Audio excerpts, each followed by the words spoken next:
자, 그것도요, 골에 딱 라인에 들어오면서 주전 기수였던 이케조의 게이지 기술을 그냥 던져버려요. 골 라인 딱 들어오자마자 얼마나 화가 났는지 또 이 상황에서 이케조의 기술을 내 던져버립니다. 여기서 심했어요. 내 던질 정도가 아니라 완전히 그냥. 그런데 이 영상 보면서도 이게 너무 재밌네.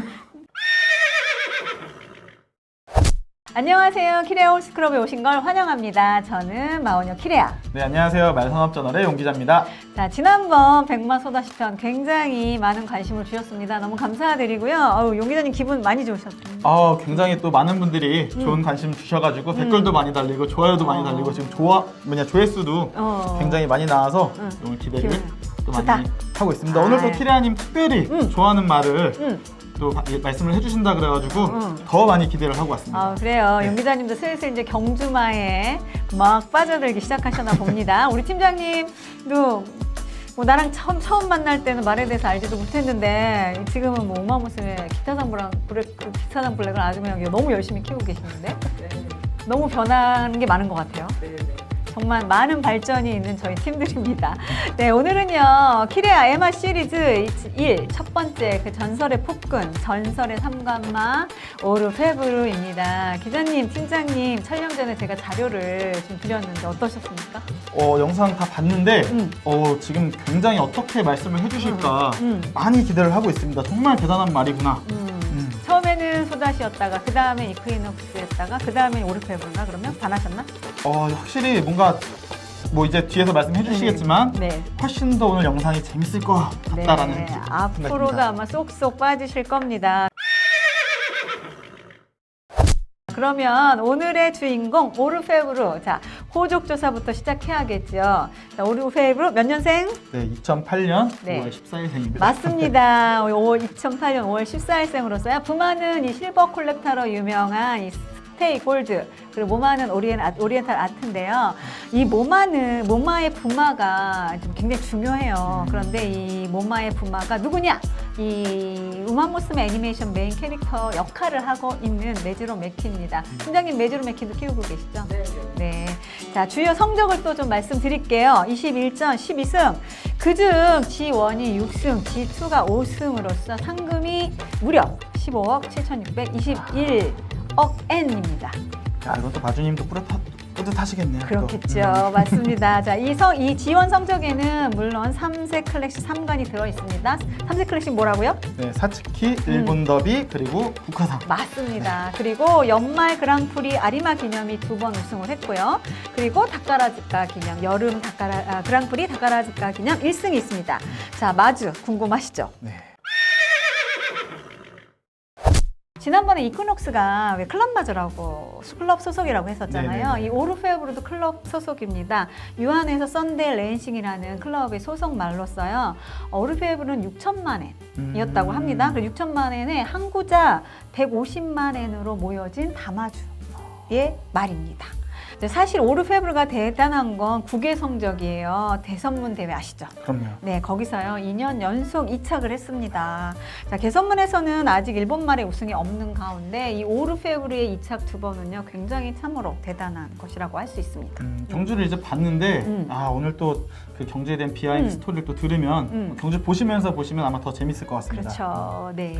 그러면 또 지금 이제 오르페브르 이제 시작할 때 이제 예전에 칼럼에서도 이제 오르페브르의 탄생 비화가 있다, 스토리가 있다라고 말씀을 칼럼 해주셨거든요. 보셨군요. 네네네. 한번 또 네. 말씀해 주시면 좋을 것 네, 같습니다. 맞아요. 극적인 비하인드 스토리가 또 있습니다. 이제 모마인 오리엔탈 아트가요, 이 시안마를 시작했잖아요. 종빈마라고도 얘기를 하는데 그 첫 해가 2004년이었어요. 그런데 2004년 이 스테이골드와의 사이에서 이 드림전이라는 말을 나왔는데 이 드림전이가 2체 때 아사히 퓨처리티 스테이크스에서 우승을 하면서 이 오리엔탈 아트의 가치가 점점점 올라가서 인정을 받기 시작했어요. 엄마가. 네, 맞아요.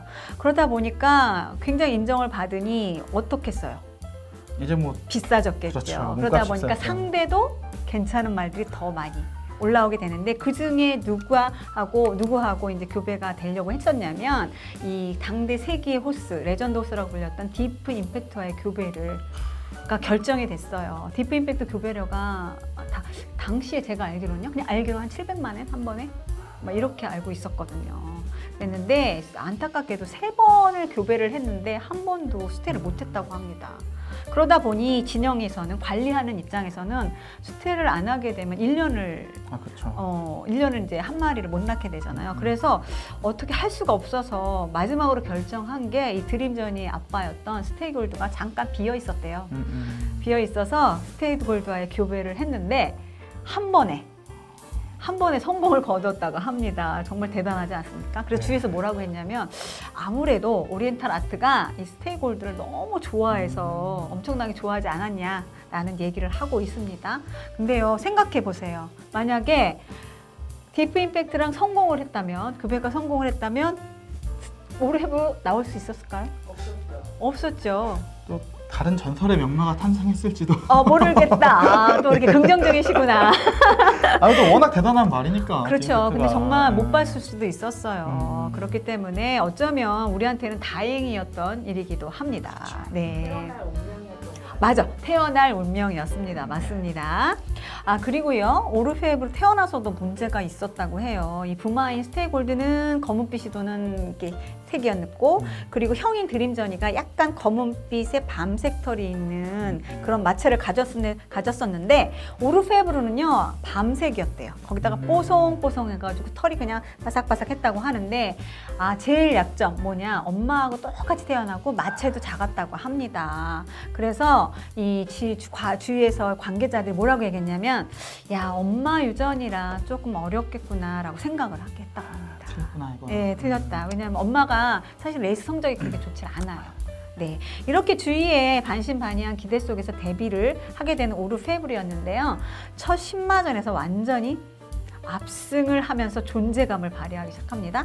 자, 그것도요, 골에 딱 라인에 들어오면서 주전 기수였던 이케조의 게이지 기수를 그냥 던져버려요. 보셨죠? 네. 보셨죠? 완 날려버립니다. 그래서 위닝 런도 못하고 위닝 서클에서 너무 날뛰어서 우승 사진도 못 찍는 그런 퍼포먼스를 보이게 됩니다. 이게 사실 웃을 건 아니잖아요. 기수가 많이 떨어진다는 게 굉장히 위험한 일이잖아요. 그렇지. 그죠? 그런데 이 영상 보면서도 이게 너무 재밌네.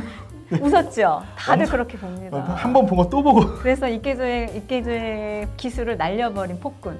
일본 경마 팬들도 살짝 기대를 하지 않을까, 경주 끝날 때마다. 네, 맞아. 언제 날리지 않을까 막 이런 생각을 하고 있어요. 이렇게 붙은 별명이 뭐냐? 금빛 폭군이라는 별명을 붙게 됐습니다.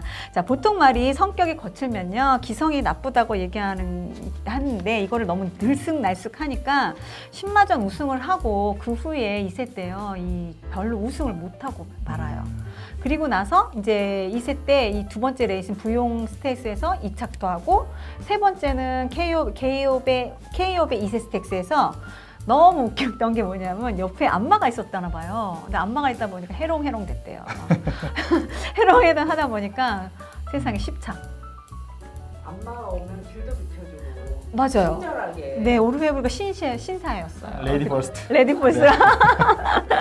그래서 진영이 생각했던 이렇게 뭐가 있었냐면 2세 챔피언십이 있는데, 거기에는 이렇게 나가게 못하겠구나. 너무 성격이 아직 어리기 때문에 그래서 방목하면서 쉬게 하게 했다고 합니다. 사실 3세 때 클래식 레이스를 3개를 이제 클래식의 더비라는 큰 레이스가 있기 때문에 이런 들쑥날쑥한 성격 갖고는 도대체 나갈 수가 없으니 교정을 시켜서 해야겠다라고 이케조 교사랑 이케조의 기수랑 이렇게 생각을 해서 방목을 시켰다고 해요. 그리고 쉬는 동안 육성 연습은 계속 했는데 이 레이스를 임할 때마다 이렇게 뭐라고 해야 되나, 뛰면서 말하고 기수하고 사인을 주고받는 게 있잖아요. 그거를 잘 하도록 이케조의 기수가 계속 붙어서 이 조교를 했다고 해요. 그 정도로 열심히 귀를 기울였던 그런 시절을 보냈다고 합니다. 다른 말들보다도 더 육성하는 게 어려움이 많았겠어요. 어려웠다고 해요. 어려웠다고 하고, 그리고 이케조의 기수가 잘 달리는 걸 알았던 것 같아요. 그래서 그렇게 조교할 때도 계속 이렇게 같이 조교를 하려고 노력을 했다고 합니다. 자, 그리고 나서 이렇게 2세가 지나고 3세 때, 잘 쉬고 나온 오르페브르가 3세가 되면서 이제 정신을 차리기 시작해요. 어떻게 차리냐? 우승을 갑자기 하진 않아요. 1월에 신장기념에서 그냥 2착, 그리고 2월에 이제 키사라기 상에서는 3차, 그리고 3월에 이제 스프링 스테이스에서는 마침내 어떻게 하는 1착을 하게 됩니다. 그런데 사실은 이 3세 때가요, 2011년도예요. 그런데 아시다시피 2011년도 큰 사건이 있었죠, 일본에. 그쵸, 큰 지진이 있었던 걸로 알고 네, 있습니다. 맞아요. 동일본 대지진이 3월 11일 날 있었던 터라 이 동일본 쪽에 가까운 나카야마 경마장 레이스가 폐쇄가 됐습니다. 폐쇄가 돼서 레이스를 할 수가 없어서 중단이 돼 버렸습니다. 그래서요, 이 스프링스 스테이스가 원래는 나카야마 경마장이었는데 한신 경마장으로 이동을 하고, 그리고 사츠키상도 나카야마 경마장인데 이 한신 경마장으로 이동을 하게 됩니다. 그리고 클래식 첫 관문인 4월 사츠키상도 원래는 나카야마였잖아요. 근데 이게 도쿄 경마장에서 개최가 되었고, 여기에서요 오르페브르가 실력 발휘를 하게 되고 그 첫 관문인 클래식을 우승을 1착을 합니다. 사실 당일요 인기는 4위로 출발을 했어요. 막권 인기는 4위로서 그렇게 인정을 받지 못한 레이스를 달려야 했는데 번호가 또 어떠냐면 12번 바깥쪽 게이트였어요. 그런데 출발을 했는데도 불구하고 봤죠? 네, 봤죠. 그렇죠. 막판 직전을 해서 어떻게 합니까? 막판 직전에 마군을 그냥 가운데로 그냥 막 찍고 나오는 장면이 보이면서 3마신 차로 우승을 잡게 됩니다. 사실요, 이케조의 게니치 기수가 이 잘하는 기술 중에 하나 테크닉이 있어요. 그게 뭐냐? 마군을 찍어줘서 나오는 거. 굉장히 잘하고 멋집니다. 이때만 해도 아직 인기가 4위였으니까 어떻게 보면 네. 이제 전설의 시작이 되는 그렇죠. 네. 그 장면이 되는 거였죠. 아무도 사실은 오르페브르가 1착 하는 거를 기대를 조금만 안 했었던 거죠. 반신반의? 그렇죠. 네, 반신반의 했던 거죠. 자, 이렇게 사츠키 1관문을 우승을 하고 두 번째 뭐 할까요? 1번 더비죠. 네, 클래식 1번 더비 오르페브르 뭐 결론적으로 얘기하면 우승합니다. 더비 때는요 바깥쪽으로 빼고 싶었는데 나올 수가 없었어요. 그래서 마지막 직선까지 마군에서 나오지를 못하고 있습니다. 우여곡절 끝에요 이게 뚫고 나와서 1마신 4분의 3 정도라고 얘기를 합니다. 그렇게 해서 우승을 하는데, 사실 비디오 영상 보셨죠? 그렇죠, 날씨 봤죠. 어땠나요? 굉장히 좀 안 좋았던 것 같고, 또 장내 아나운서가 이제 불량마장에서 어떤 결말이 기다리고 있겠는가 이렇게 말을 하더라고요. 맞아요.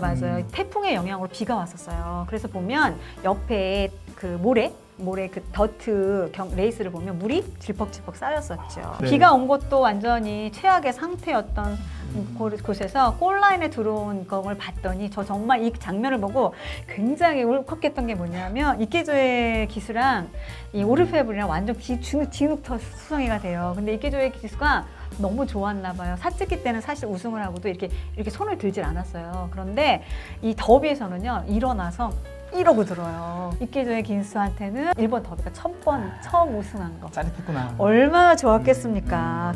그리고 조교사한테도 처음 더비가 우승이었어요. 의미가 있는 또 네, 경기네요. 굉장히 두 분한테는 의미가 깊었던 그런 레이스라고 할 수 있습니다. 그러니까 2008년에 태어나서 3세가 된 말들이 이 해에 7,458마리였다고 해요. 네, 이제 항상 더비에서 아나운서를 할 때 어떻게 하냐면 올해 몇 마리 중에 넘버원이 됐습니다 하거든요. 최고봉에 섰습니다 하는데 이 7,458마리 중에 최고봉에 올라선 것입니다. 자, 5월 1번 더비를 마친 진영은요, 이 후반기를 위해서 사실은 이게 마치고 나면 홋카이도 같은 데도 방목을 시켜요. 그런데 진영이 오르페브르의 성격이나 이런 걸 알고 안 되겠다. 우선은 3관을 시켜야 되니 작전을 짜야겠다 생각한 게 뭐냐면 의도적으로요. 이 리또 트레이닝 센터 근처에 있는 목장에다가 방목을 시킵니다. 그래서 육성을 같이 하면서 여름을 지나게끔 하게 됩니다. 자, 그렇게 맞이한 마지막 클래식이 또 오게 됩니다. 무엇이냐? 10월? 국화상입니다. 네, 맞습니다. 중간에요. 9월에 고베신문배에 약간 출주를 하게 되는데 여기선 가볍게 우승을 하고 국화상에 출주를 하게 됩니다. 자, 국화상에서는 새롭게 탄생할지도 모르는 이 상관말을 위해서 무려요 68,000여 명이 모였다고 해요. 무려 68,000명. 대단하죠. 엄청나죠. 네, 그리고 나서 이 모인 사람들, 그리고 온라인 베팅도 마찬가지지만 지지율이요 58.28%. 그러니까 1.4배니까 100원을 걸면 140원 가져가는 그런 꼴이 된 거죠. 그 인기 4위만 했던 말이 이제는 최고의 인기마가 됐네요. 네, 그리고 뭐 이케조의 기수는 떨렸죠. 떨리니까 이제 이케 조교사한테 오늘은 작전을 어떻게 합니까? 라고 물어봤대요. 그랬더니 이케 조교사가 너무 멋있는 말을 했어요. 이케조의 기수한테 나는 너와 오르페브를 믿는다. 마음대로 뛰고 오너라. 이케조의 기수도 긴장을 좀 많이 했나 봐요. 이때. 그렇죠. 이때까지 뭐 얘기한 거 보면. 네, 상관을 하는 말에 기수가 된다는 거는 역대 몇 명밖에 없잖아요. 그러다 보니 그런 기록 때문이라도 굉장히 떨렸던 것 같아요. 근데 문제는 레이스는 이제 사실 아까 우승을 했었다고 했잖아요. 네. 그렇죠. 우승을 했었는데 2005년에 디프 임팩트 이래에 역사상 7번째 클래식 상간마라는 그런 기록을 세우고요. 레이스는 굉장히 퍼펙트하게 아름답게 우승을 했는데도 불구하고요. 골라인 딱 들어오자마자 얼마나 화가 났는지 또 이 상황에서 이케조의 기술을 내던져버립니다. 여기서 심했어요. 내던질 정도가 아니라 완전히 그냥 그래서 이 위닝런도 못했고 제대로 못했고 그렇게 들어오는 상황이 됩니다. 참고로 오르페브르의 상관은 여러모로 의미가 있어요. 왜냐하면 이 부모 마스테이 골드와 오리엔탈 아트가 일본 국내말의 자손이라는 것 때문에 그런 국내말의 자손이 상관을 차지했다는 게 일본 경마 역사상 처음이었고요. 이 트레이너인 이케 조교사는요, 아버님께서도 트레이너 조교사세요. 근데 이 아버님께서는 2005년에 디프 임팩트라는 말을 가지고 삼관을 했었는데 이 부자간의 클래식 3관을 트레이너라는 그런 타이틀을 받게 됩니다. 엄청나죠? 굉장히 대단합니다. 다시 안 깨질 수도 있는. 네, 이거는 웬만해서 좀 힘들 것 같아요. 그러니까요. 힘들 것 같습니다. 자, 이렇게 3관을 달성한 후에요. 휴가로 보너스로 어디를 가느냐? 노던팜에 단기 방목을 하게 됩니다. 홋카이도로 가서 방목을 해서 휴가를 맞이하게 되는데요. 다음 출주 레이스를 결정하는데 그게 뭐냐? 아리마 기념입니다. 네, 이 해에요. 아리마 기념이 2011년도에 크리스마스였어요. 크리스마스 12월 25일. 그래서 6년 만에 크리스마스 이 그랑프리라고 해가지고 사람들이 엄청 많이 모였고 커플들도 엄청 많이 왔겠네요. 너무 엄청났습니다. 그리고 출주 멤버가 장난이 아니었습니다.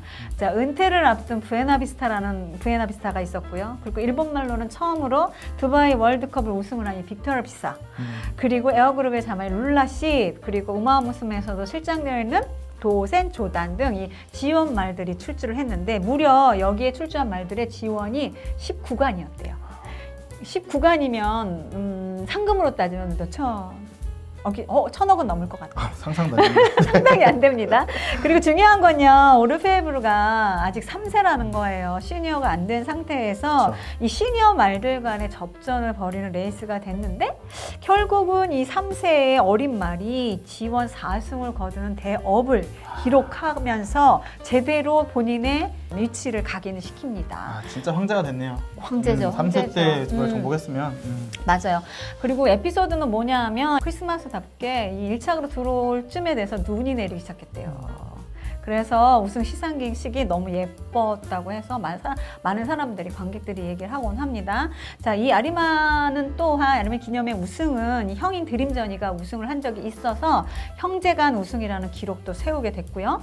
그리고 3세가 3관을 차지를 하고 아리마를 우승한 것이 나리타 브라이안, 우리 또 우마무스메 나리브라고 하는 나리타 브라이안 이래에 17년 만에 세운 기록이었다고 합니다. 자, 그 결과 이런 모든 것들을 다 성취한 오르페브르 2011년도 연도 대표마에 선출이 됩니다. 완전히 그냥 오르페브르를 위한 경주였네요. 그렇죠. 오르페브르에 의한 오르페브르가 성립한 그런 해라고 할 수 있습니다. 네, 화이트 크리스마스까지. 맞아요. 네.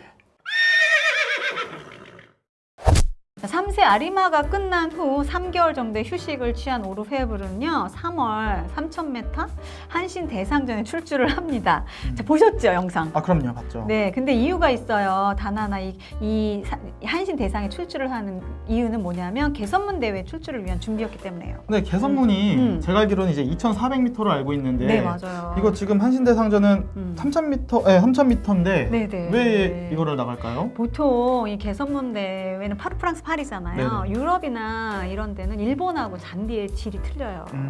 굉장히 험악합니다. 그래요? 네, 굉장히 험악해요. 일본은 잔디가 굉장히 잘 돼 있잖아요. 그런데 험악하기 때문에 프랑스 개선문 대회는 2,400이지만 3,000이나 3,200을 달리는 그런 기분을 갖고 2,400을 달려야 돼요. 그래서 일본에서 가는 말들이 보통 3,000 한신 대상이나 봄 텐노상, 봄내천 3,200을 달리고 그리고 가는 경우가 있습니다. 아, 잔디도 잔디지만 또 그만큼 또 빵빵한 말들이 많이 나올 거 아니에요. 그렇죠, 네. 그렇죠. 이 3세 때의 사관마라는 타이틀을 잡게요. 이 대회에서요. 한신대상에서 인기가요 75.9%였대요. 1.1배예요. 100원 내고 100원을 가져가는 그런 인기를 모았는데 이 레이스 진짜 보셨죠? 두 분? 네, 맞습니다. 보셨죠? 대단합니다. 대단합니다. 휴식을 하고 온 오르페브르 레이스의 절출점을 찾지 못하고요. 폭주와 같은 레이스를 펼치다가 결국 두 번째 3코너에서 혼자 밖으로 막 가죠. 이게 초반에 네. 달리는데 네. 그 장내가 막 네. 난리가 그렇죠. 아나운서도 맞죠? 네. 아나운서도 뭐라고 했나? 뭐 예상 밖의 전개다 이거는. 네, 맞아요. 막 질주를 합니다. 혼자서 밖으로 막 달려요.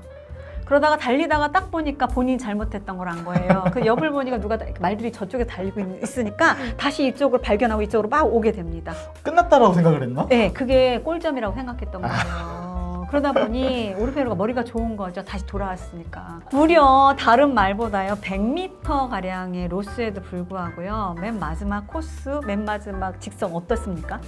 막 따라오죠. 진짜 말도 안 되는 막 따라오죠. 진짜 말도 안 되는 아나운서가 얘기했어요. 터무니없는 레이스가 됐다고. 터무니없는 레이스를 펼치고 맙니다. 이 반마신차로 2착으로 또 들어오게 되는데 이 레이스 모든 팬들이 보면서 오르페브를 뭐라고 불렀는지 아십니까? 뭐라고 했나요? 괴물.